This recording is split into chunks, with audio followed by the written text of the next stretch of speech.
जब जहां किसी ने आज तक बुलाया मैं चला गया।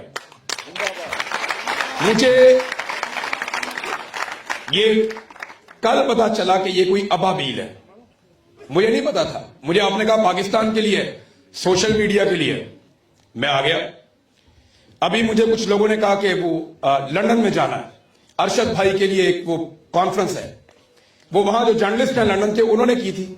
मैं और साबिर भाई चले गए, हमने अपनी बात की, वापस आ गए।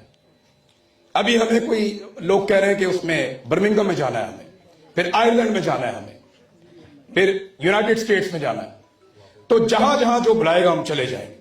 इसी तरह मैं यहां पे मौजूद हूं। चंद चीजें क्लियर करूंगा तो आपको सुनने में आसानी रहेगी। थोड़ा तल्ख हूं मैं, लोग मुझे बर्दाश्त करते हैं, जो नहीं करते फिर मेरा ये हाल भी करते हैं।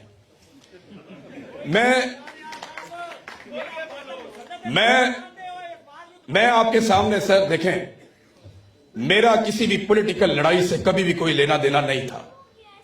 मैं नॉर्मल अपना काम कर रहा था।